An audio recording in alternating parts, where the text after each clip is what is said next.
But amongst the Bhagavad Jaya, Astata, Satashi Shimari, Divine Grace, A.C. Bhaktisiddhanta Swami Srila Prabhupada ki, Jaya Vishnu Papa, and amongst the Bhagavad Jaya, Astata, Satashi Shimari, Divine Grace, Srila Bhaktisiddhanta Sarastvati Thakura Maharaj Srila Prabhupada ki, Ananta Gaudiya Vaishnava ki Jaya, Namacharya Srila Prabhupada ki Jaya.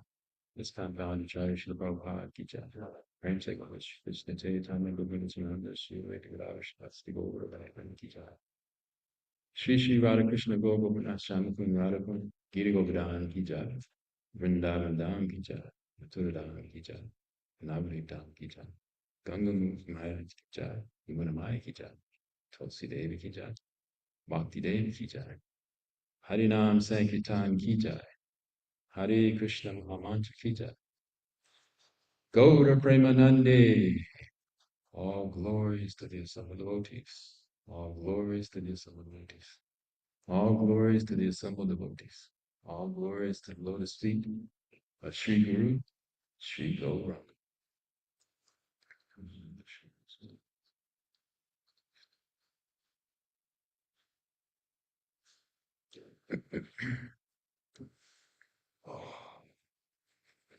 Hare Krishna, dear devotees. We're here today to honor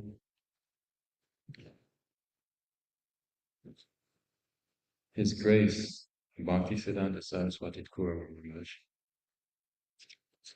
And I take it as a great honor to try to somehow or other glorify him. And he is my great grandfather, Parampara Guru, very special personality. And his father, also a very special personality, Bhaktivinoda Thakur, actually prayed intensely to the Lord to send a ray of Vishnu to assist him in his fulfilling the mission of Lord Chaitanya Mahaprabhu, of spreading the teachings of Lord Chaitanya. And so this great soul appeared.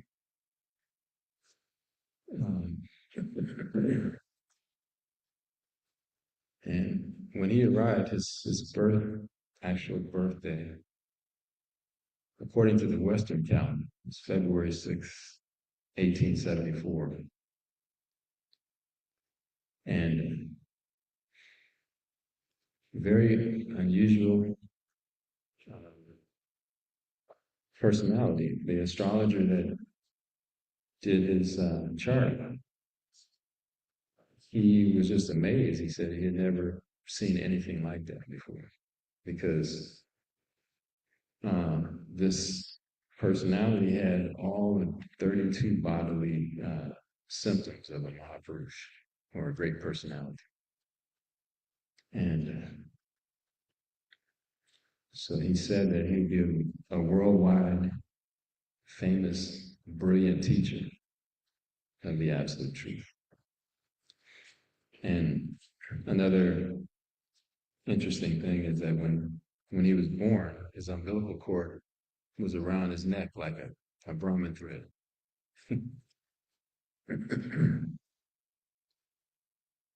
And there were other auspicious things that happened.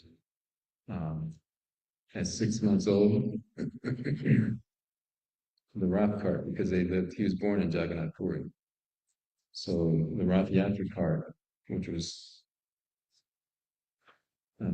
coming by their house, it stopped. And for 3 days, the cart would not move. And on the third day, Bhaktivinoda Thakur had his wife take the little child, Bimala Prasad is his name, which actually means the mercy of the internal potency of the Lord.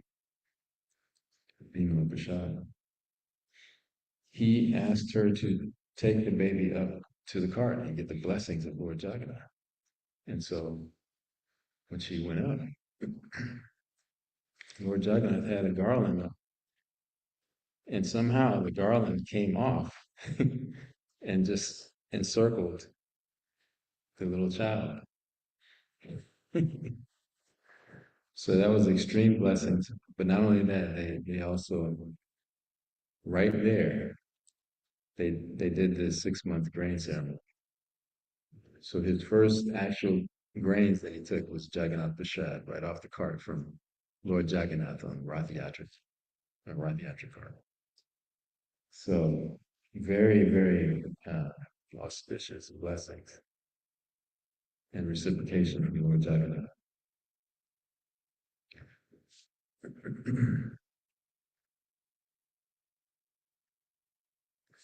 And also when they did the samskar, you know how you do the samskar, you put the books or uh, money in front of the child and they see where they go.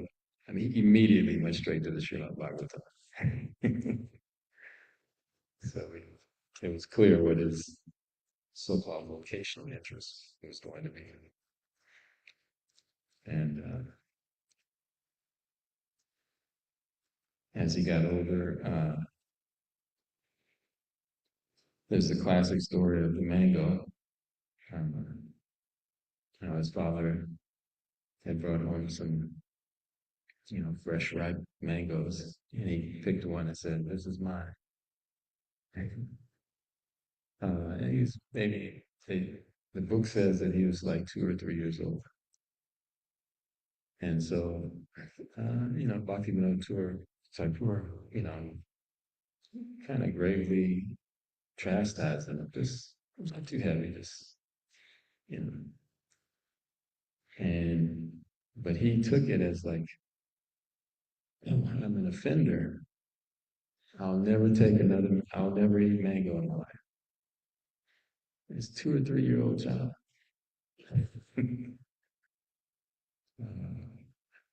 And of course, he kept that vow, which says a lot about the personality. And, in the Bhagavatam, we're reading about Prahlad Maharaj, at 5 years old, and his preaching and his determination, so his fixedness at the lotus feet. And this kind of reminds me of just so much humility and strength.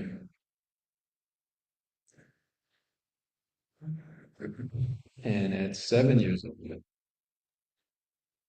he memorized the entire Bhagavad Gita.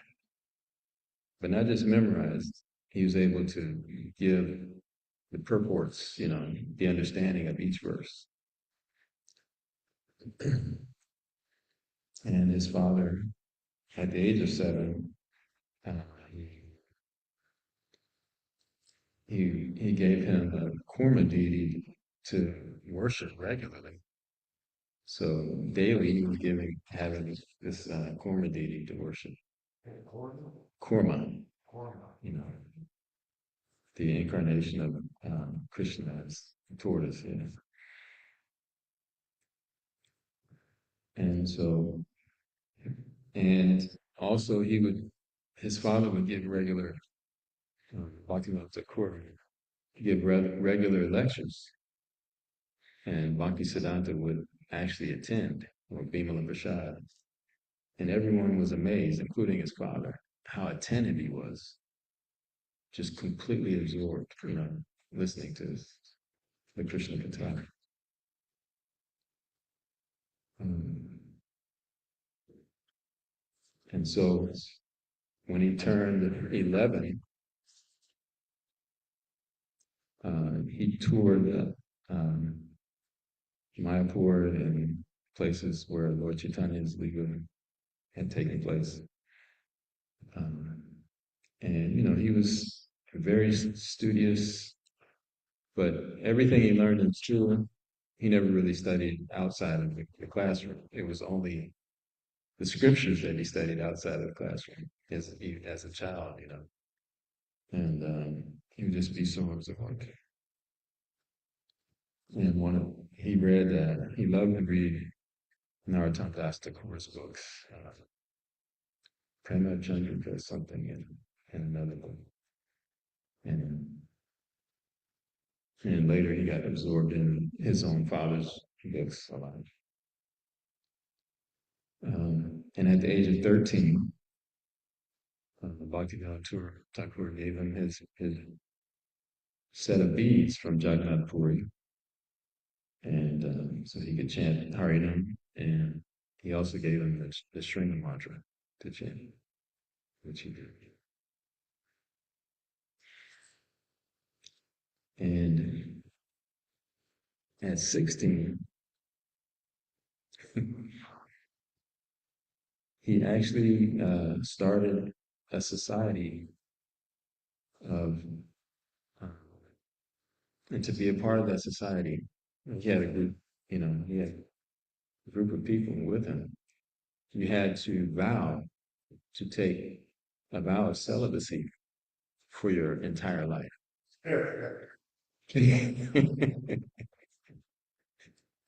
So it's amazing that he got some people to do that with him. Of course, he was the only one that actually fulfilled the vow. Uh,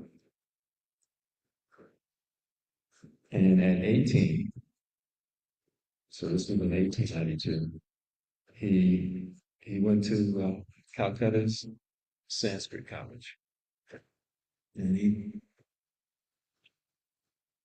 spent a lot of time in the library. He read the entire philosophical section of the library, read all the books, and he had like a photographic memory. Whatever he was a Shrutidar. Whatever he heard, whatever he read, it was there. It was just, and he could access it just like that anytime. Um, and one of the professors there, he would, discuss uh, grammar aspects of Vedas with him.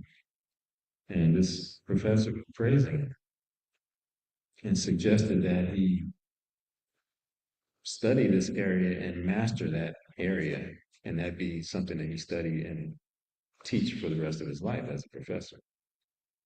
And his response was interesting. He said, "My life is for the single-minded cultivation of the teachings of Lord Chaitanya, not for the cultivation of grammar. I have only studied the Vedas, the branches of the Vedas, and their related parts in a secondary manner."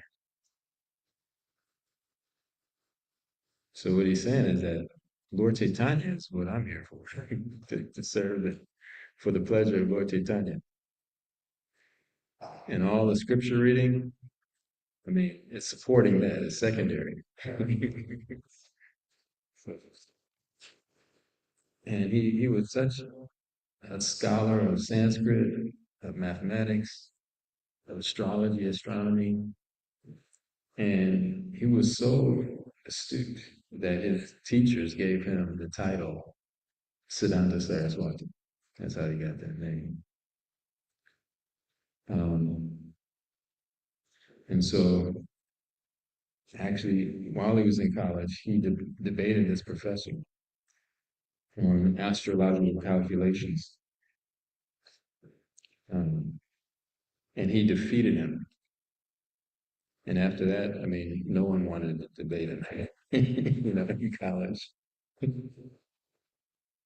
And so, actually, he reflected after 3 years of college that better me not to continue on with my college education, because there will be more pressure to actually enter household life.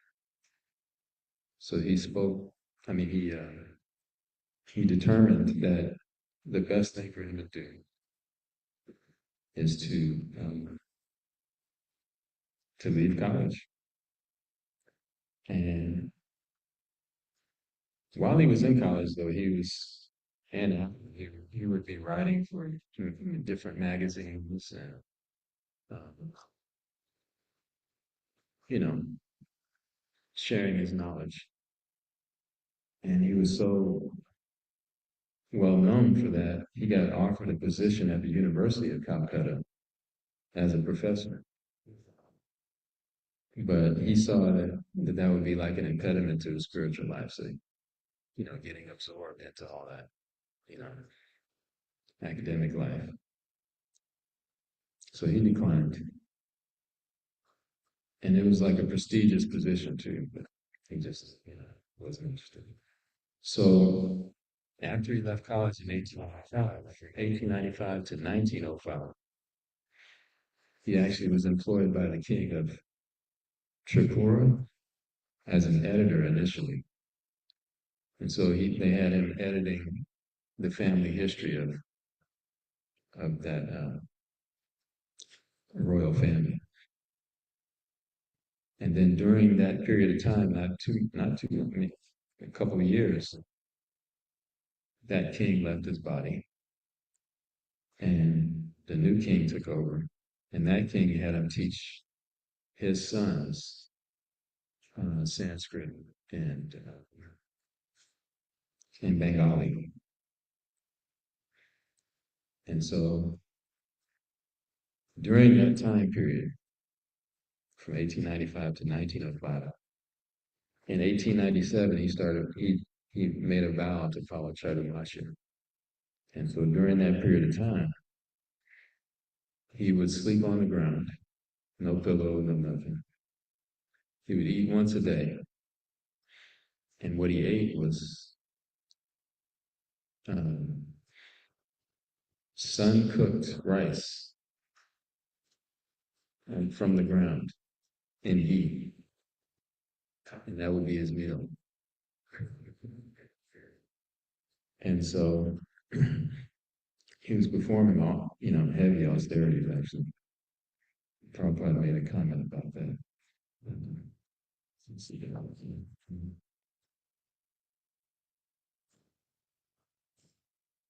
Yeah, Prabhupada said that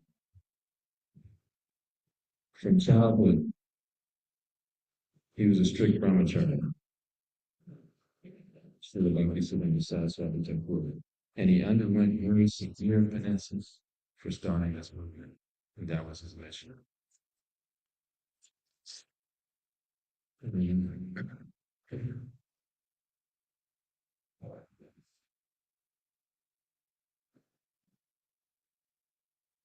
And he actually started his own school in 1897 as well. And the whole idea behind that was to establish Vedic astronomy as independent and distinct of any European or Greek astronomy. And he actually refuted this highly touted professor, demonstrating the flaws in his speculative reconstructions based on assumptions and biases and interpretations that Indian or Vedic mathematics and science came from Western civilization.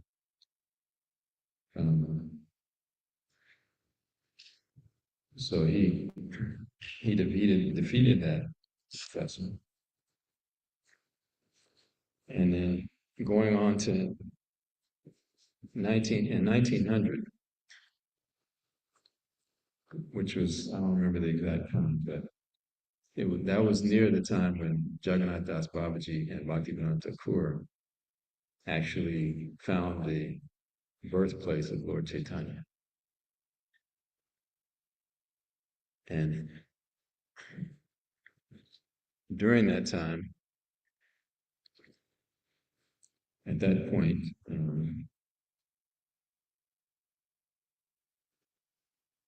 still, Bhaktisiddhanta was actually searching for a guru, and he asked his father, Bhaktivedanta Thakur, who he should take. and he suggested for him to go to Kishore Das Babaji. So when he went, Kishore Das Babaji refused him like 3 times. The first time was like he said, um, "I'll have to ask Lord Chaitanya, see what he says."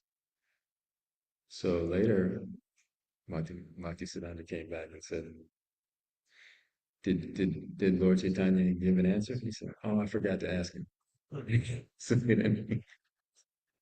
So then he left, and then he came back. And when he came back, um, I can't remember the exact answer, but the bottom line was that he wasn't going to initiate him. And Bhaktisiddhanta, he quoted a verse and he expressed his heart, and eventually he was in tears, and that touched Gorkishore to the point because I mean, Gorkishore, that's Babaji. He wasn't very educated. He wasn't very educated, and Bhaktisiddhanta was. I mean, obviously, was just like it was just like the extreme opposite. If you look at it in one sense. And so Gorkishore, I mean, humbly was like,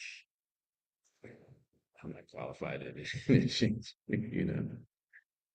Um, but he was coming in the mood. I'm not coming for any material qualification. And and so he told him to go bathe and come back, and he did initiate it. And so obviously, he was called, as Kalaswami Prabhu was saying earlier, he was known as the Sima Guru because his preaching was so intense. I mean, he was uncompromising and he would defeat anybody. He never lost a debate, you know. And he would just destroy. I mean, I use that term, destroy. So people actually really feared him. Um, when word got around that he was just like, defeating all these sahajas and, Smarta Brahmins and so on. So, and the caskets weren't used. So he was basically just clarifying this, the reality of coming from the scriptures and Lord Chaitanya's teaching. Um, and he was, at this point, he was traveling around a lot throughout India, and South India included. And there was this one Babaji in Puri. He was popular, and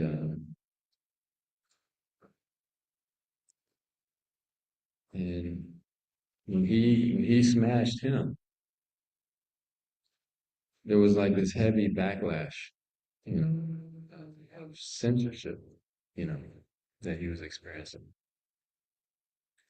Um, because for Bhaktisiddhanta, it was painful for him to see how teachings of Lord Chaitanya were being misrepresented. You know, that Vaishnavism was being misunderstood, and so he would preach so strongly. But when he would defeated this one person in Puri, it was I forgot his name, but it's Radharaman Acharana, Radharaman Acharana, or something like that. That's Babaji. Um, it got so bad. His father actually, Bhaktivinoda Thakur, sent him to yoga pits to just do some bhajan there. And so while he was there, he resolved to, like Haridas Thakur, chant 3 lakhs of holy names daily, which is 192 rounds. And he was going to chant 1 billion names. And so he calculated that would take like years. So that was 1905. He just lived in a little thatch hut, and he kept up with his Chaturmasya vow. If it rained, he wouldn't fix it. He would take that would take too much time. He would just have the umbrella up and still chant. Um, so there was an interesting pastime of how he, because he was still uh, the initiation name. I'm trying to remember. It wasn't Bhaktisiddhanta Saraswati. It was Rishabhanu Devi something. I can't remember. Does anybody remember? Mm.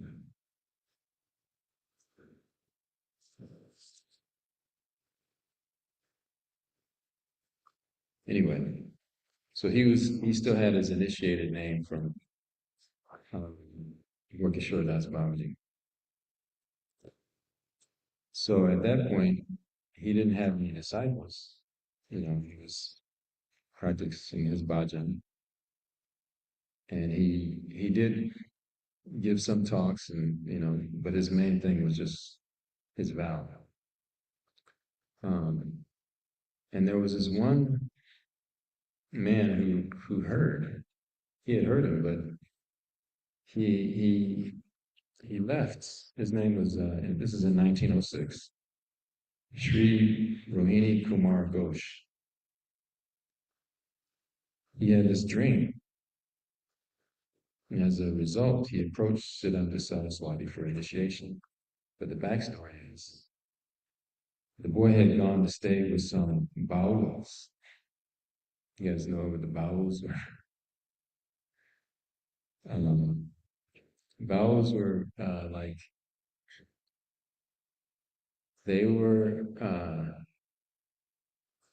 not strict followers of Vaishnavism. They did a lot of singing and very nice singing, and they still exist. Um, but even the sannyasis are allowed to have a female associate, like a servant. So you know what's happening. So he went to stay with some of the Baals, and this so-called guru and his consort, who he was instructed to address as mother and father. These persons were actually sinful rascals in the guise of devotees. But while he was in Mayapur, he had the good fortune to hear from Siddhanta Saraswati for a long time. He returned to the place of the vow, and feeling ill, he lay down to rest. And in a dream, the vow took the form of a tiger, and the consort the form of a tigress. So they were both tigers, and they were about to devour him. But then Bhaktisiddhanta came and saved him and took him to Mayapur. So when he woke up that morning, he left that place and went looking for Bhaktisiddhanta. Went back to Mayapur. Um, and so finally he begged for initiation from his savior. And so Bhaktisiddhanta Saraswati took mercy on him. And he had never given initiation to anyone. So, and his character was such that he never regarded his disciples as his disciples. I thought this was interesting. And he used to see them as being that which was received from the lotus feet of his guru. That's how he used to see his disciples. He used to address them as Prabhu, which Prabhupada also did. In his address to the Gaudiya Math's first Vyasa Puja, he has addressed his disciple as my friends, rescuers from danger. He also wrote, if a Vaishnava does not do the work of a guru, then the spiritual Vaishnava lineage will stop. Again, if he does the work of a guru, then it becomes a non-Vaishnava. For if a guru thinks I am guru, then the first U letter in the word guru disappears. The word becomes garu or cow. A real guru does not make disciples and thus remains a guru. So here we see Siddhanta Saraswati giving a very strong warning about anyone entertaining the conception of the overlordship of being the master of anything.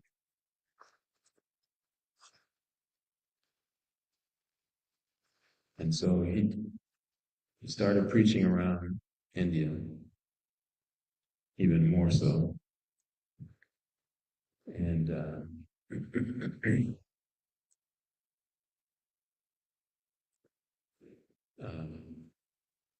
there's this famous, in 1911, there was this famous conflict with the Vaishnavas and the Brahmins. And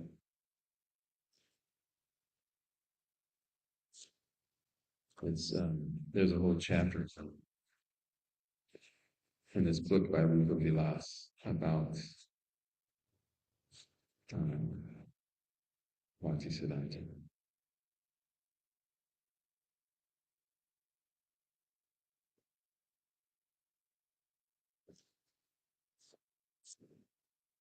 So without getting into it too much, the bottom line was that um, the caste Goswamis and the Brahmins, the Smarta Brahmins, their argument was that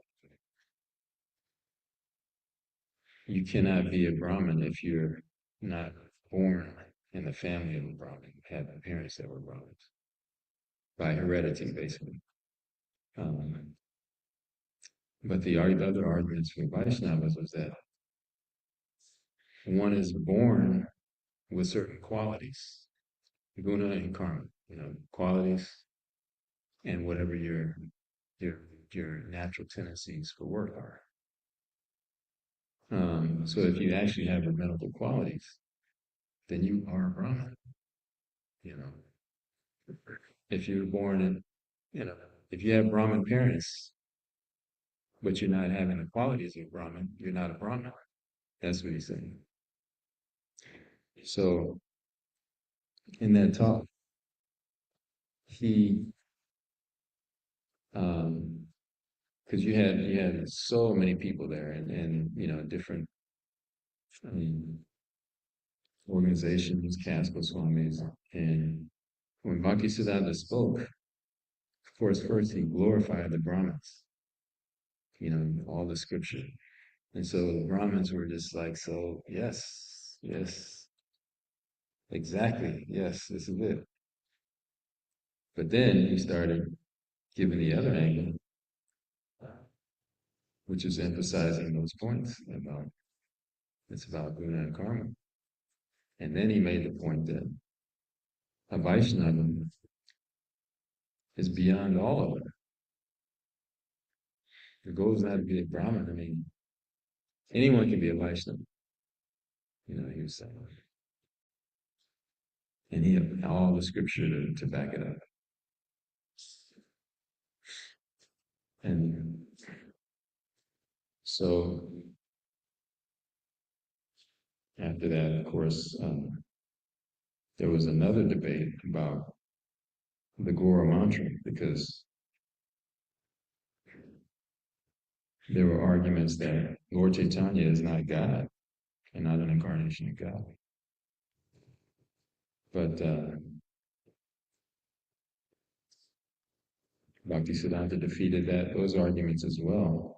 He even quoted a verse from Lord Brahma from the Chaitanya Upanishad, which says, Brahma says, I shall tell thee a secret. On the bank of the Janavi at Navadvip, which is called Vilokadam, shall Govinda in a two-armed form as Gora, the great mystic, who is transcendental to the three modes of material nature, and whose form is eternal, revealed to the world.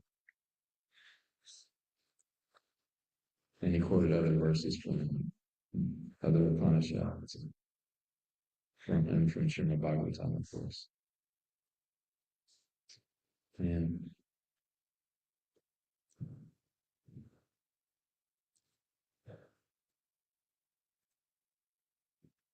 And actually, in not too long after that, so that was in 1911. In 2014, just 3 years after that, his father left his body, Bhaktisiddhanta Thakura.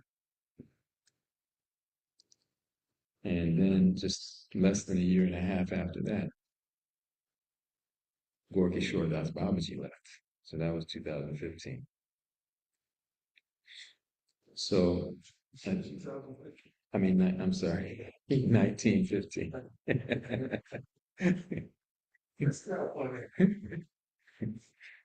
And so that was weighing heavily on him, Bhaktisiddhanta, that, when he was feeling separation from them. And when he was feeling that push more about spreading the teachings of Lord Chaitanya. And so there's the pastime of how he took sannyas.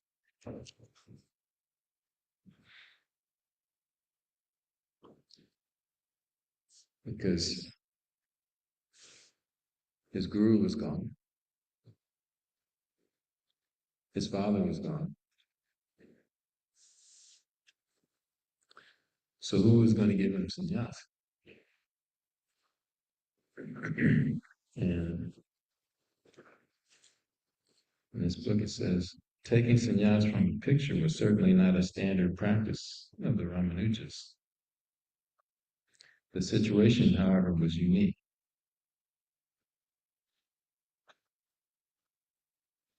Srila Saraswati Thakura had no spiritual master who was physically present, and he had no godbrothers. That's the other thing. He was the only disciple of Gorkishore. That's why. How old was he at that time? At that time, that was 1918. He was born in 1874. So he was in 44. And so the situation was unique. And of course, he was self-realized, so there's no doubt that he took sannyas to fulfill the innermost desires of his spiritual masters. There was one spot where he had a vision. Trying to see if I can find it.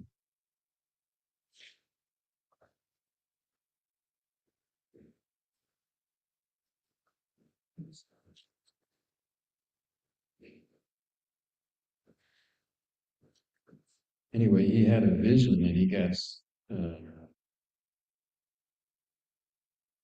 got the support of Gorkishore Das Babaji, Bhaktivinoda Thakur, um, Lord Chaitanya.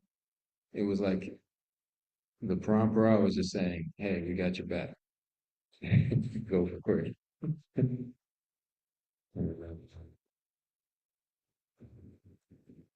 So he took sannyas and increased his preaching more and more. And if you added them, I'll keep going.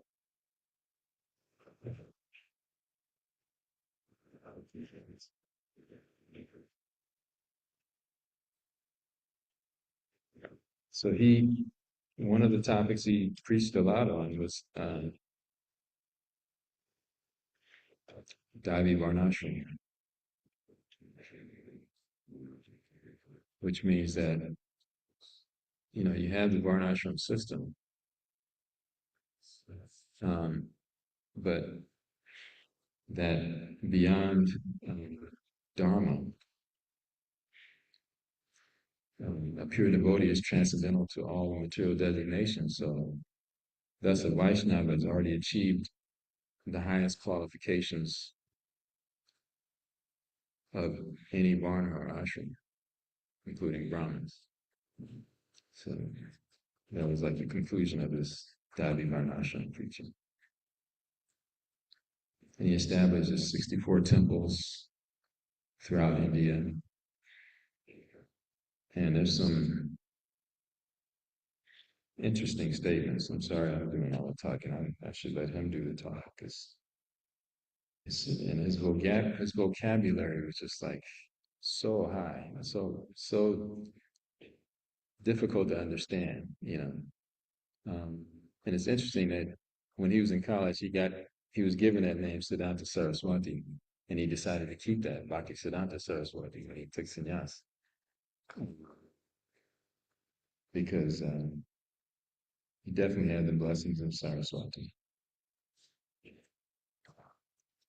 And in the last 3 years before he left, he actually was about to send his disciples to the West to preach. There were 3 or 4, I think. But this is some of the things he was saying.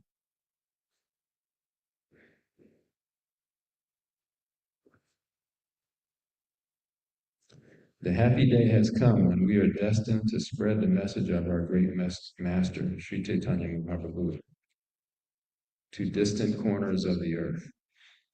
The spiritual service to which we are dedicated has now passed the bud stage and blown fully into a flower whose aroma we have to carry across the seas with that willingness which characterized Sri Hanuman when he leaped over the wide ocean with the message of Sri Ram. This extension of Sri Chaitanya Mahaprabhu's spiritual gift to foreign countries is our humble offering at his feet. The words of instruction of Sri Gaura Sundar are verily his beautiful body. The preachers of his word through his pages are his secondary limbs. The teaching of Sri Gaura Sundar is his potent weapon, and the grace of Sri Hari himself, established in the word of Sri Chaitanya, is his eternal associate. Therefore, the purpose of truly presenting Sri Gaura Sundar, Lord the Gaudiya, to the aliens, I am addressing these few words of mine to the preachers who are about to proceed to countries beyond India. So this is revolutionary because, and of course, Bhaktisiddhanta was revolutionary in so many ways. Because traditionally, the sannyasis, they never journeyed over the ocean, you know, or rode on like in vehicles and things like that. Because they consider that like a type of sense gratification. Haribo, Hekavira Prabhu, Haribo. However, the consideration here was to deliver the message of Mahaprabhu for the salvation of the whole suffering world. So, which is the point about Yukta Vairagya, because um, most sannyasis, it's the understanding at that time was that it's just all about renunciation. But like with Prabhupada's mood was like the sannyasi was saying, get that gold away from me. No, I'm renounced. Prabhupada's like, give it to me. I'll use it in Krishna service, you know. So that was the mood of Bhaktisiddhanta. That, you know, the printing presses, you know, he called that what do you call it? The big mridanga. Because with a regular mridanga, you can only hear so far. But if you spread books around, I mean, they can reach every corner of the world. So we call that the big mridanga. Um, and he also, Bhaktisiddhanta, he would also, because this point about renunciation is that it's one thing to renounce um, things, but the other extreme of it is to re, to accept things.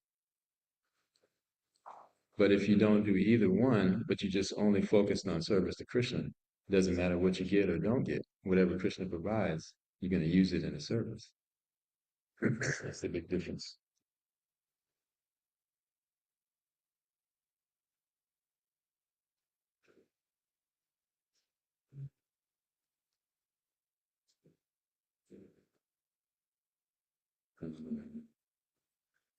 There's some quotes from his final days because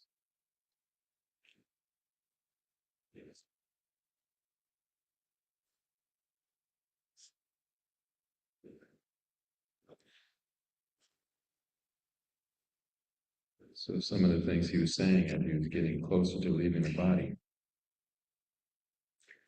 he said, "Look within, amend yourself, rather than pry into the frailties of others. In this world of Maya, averted to the Lord, full of trials and tribulations, only patience, humility, and respect for others, your friends, are about to fail. The Lord, Gorsunder, puts his devotees in various difficulties and associations to test their patience and strength of mind. Success depends on their good fortune. When fault and others misguide and delude you, have patience, introspect, find fault in yourself. Know that others cannot harm you unless you harm yourself.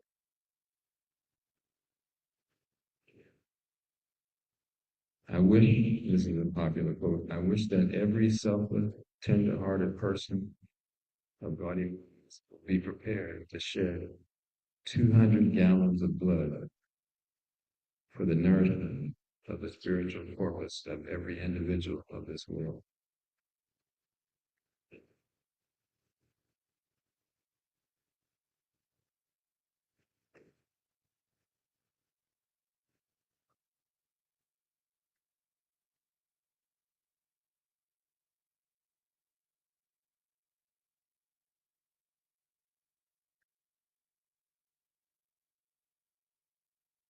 So I just want to kind of close here. We have about 5 minutes and, ask the audience here or if anyone would like to share something or ask a question. And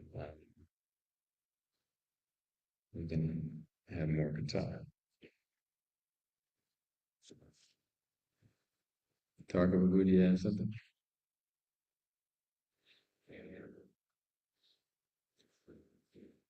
Do you want to say something? That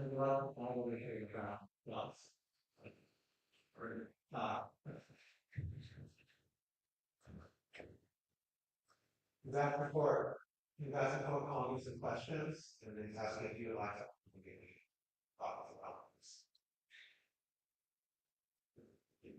It's hard for me to do that because I was not able to be overshared so that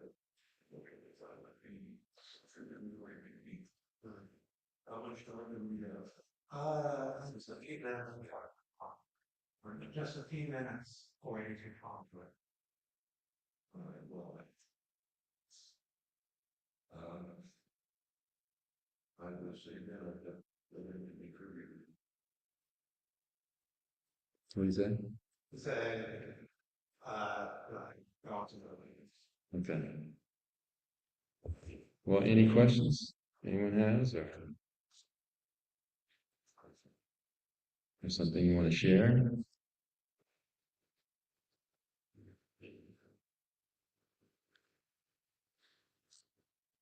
That's a big thing for something people. There are in Pakistan at this time, he was a very controversial personality. But it can be significantly resistant to his efforts. I actually did some sharing time going like that. She involved in it, but bring you the mic too. We can bring you the mic.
Alright, now we will move on to the onward. Do you want to lead? You can come by China. First off,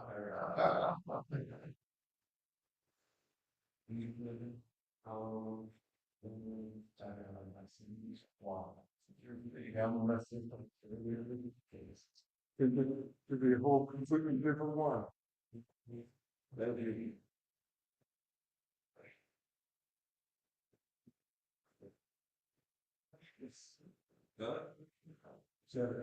yeah. The word is it's me. It's me. Om Jana Narayanisha Yoganina Slakaya Shiva Murika Yeganisa Shivina Shishivaya Namavisha Savita Yevikule Vayinva Vinamisa Vayinva Vayinva Shiva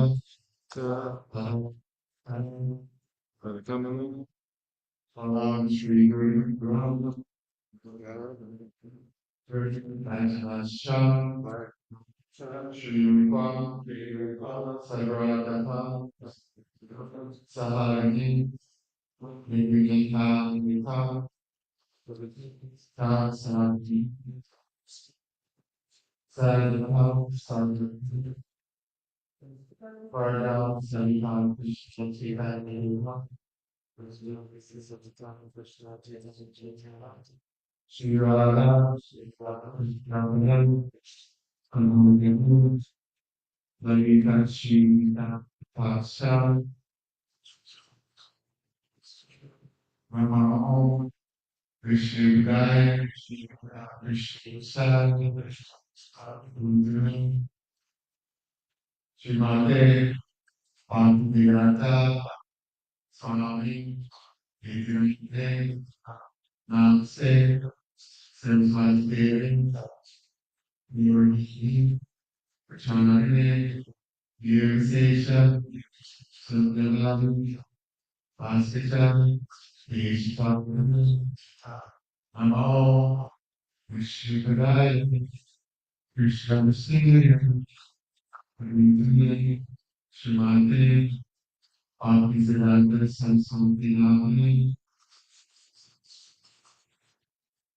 Srila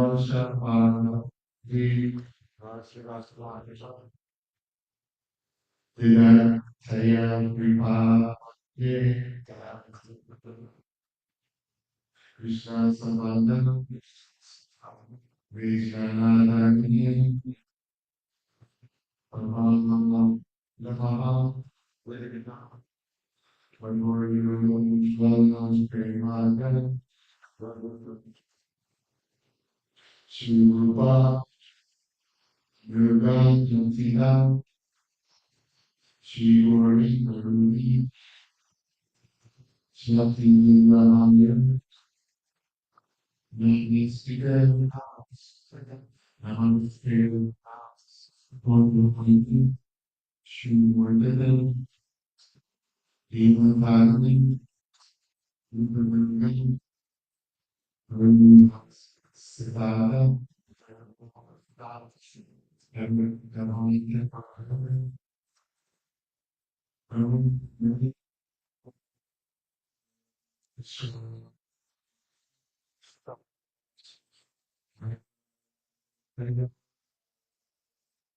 We love the siblings. We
Nine, Shri Savan,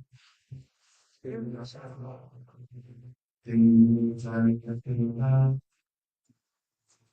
Iman, Evening, Samadhi, Evening, Evening,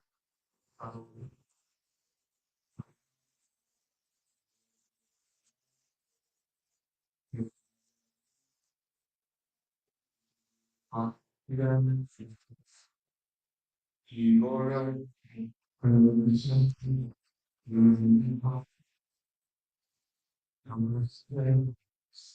Namaste, Namaste,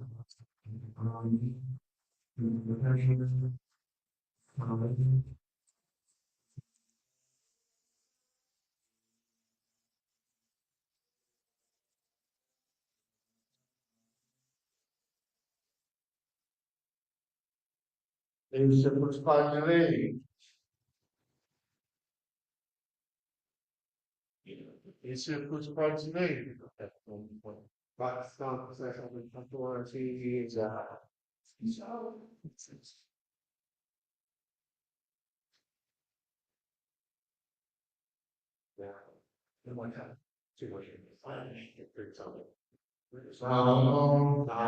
Krishna Krishna Krishna Krishna Srila Bhaktisiddhanta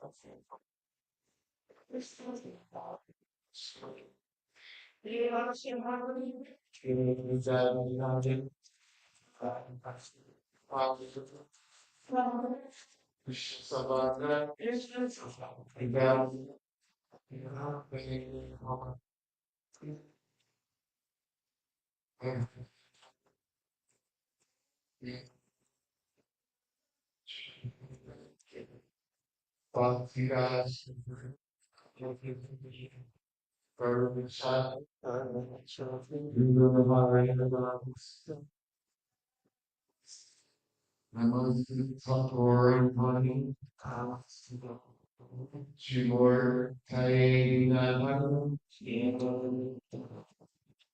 Uberula, Uberula,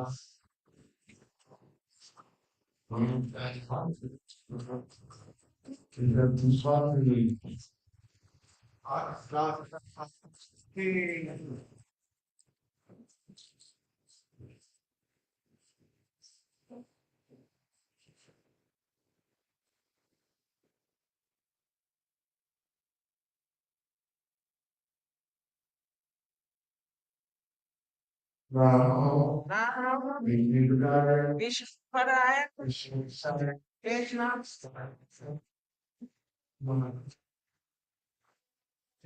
Saraswati, Namaste, Shiva Shiva, Devi Gaya Kaya, Vivad, Krishna Sabana, Ugardi, Skyman, Prabhupada, Yama, Lord goes well, bring us again, when you're done, on to them, she was and she thought, stop in the snow, practice and stuff, see on these things, we bought a paper, not a paper, from the beach for her, the new house with the beach, we really wait, we really want to get on the this was part of it. God.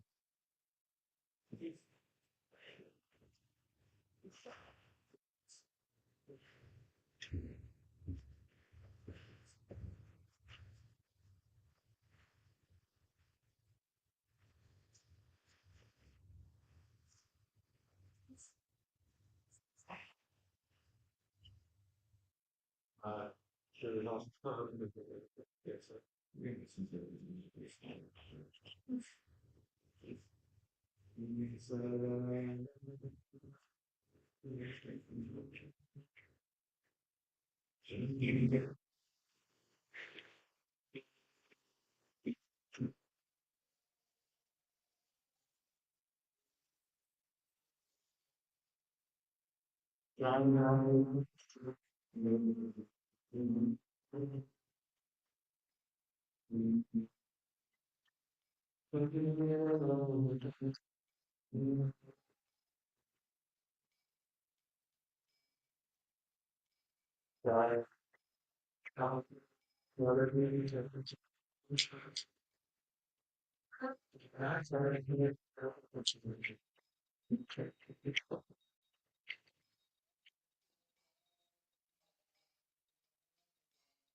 Guru Jaya Dharma Kevalabhati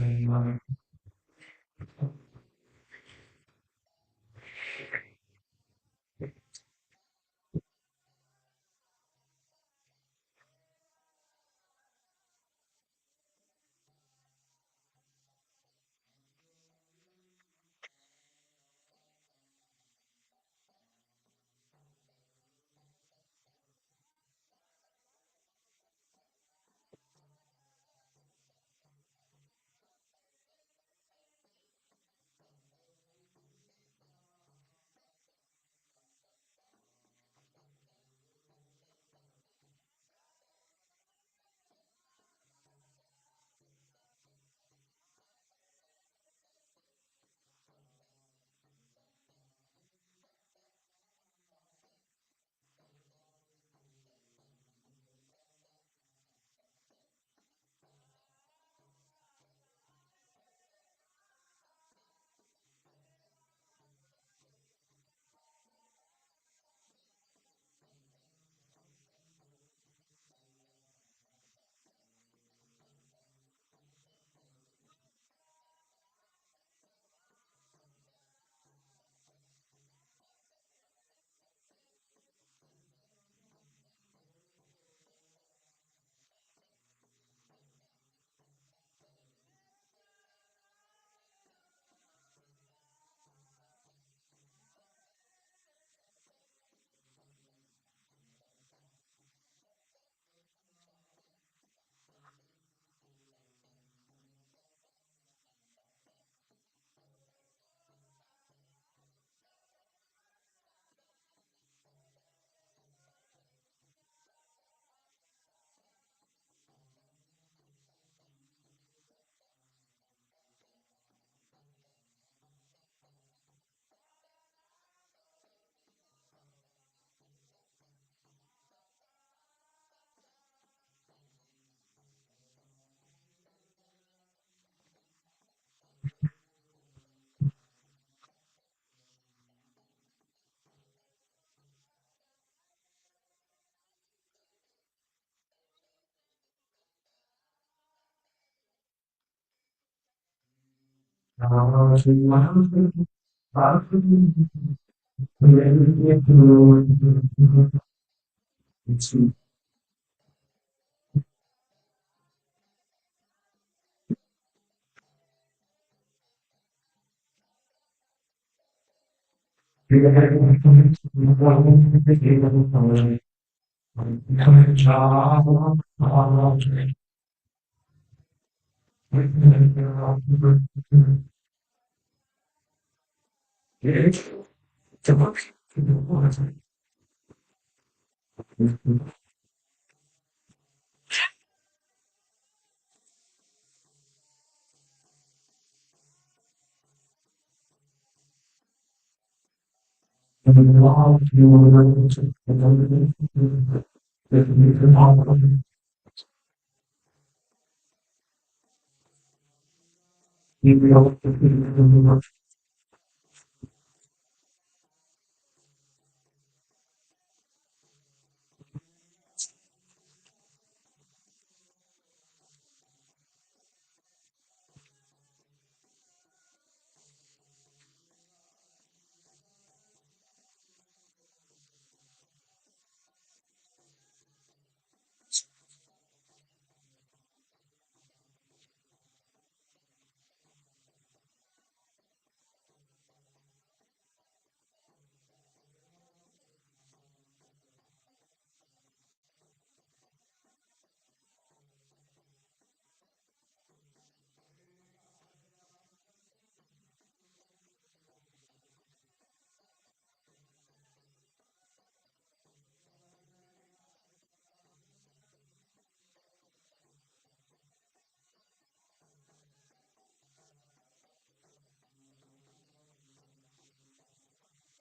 Bhaktisiddhanta Saraswati.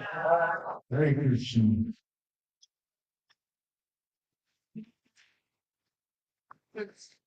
God give you finger. And obtain restriction. We like these. Turn around and words. Get up in the mouth.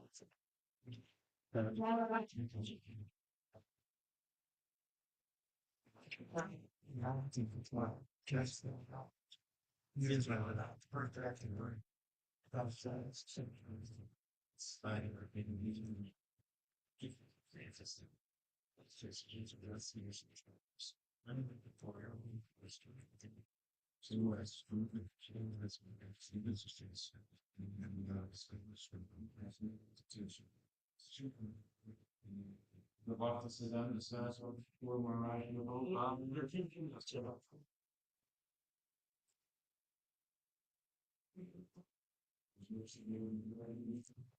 that's what I'm saying.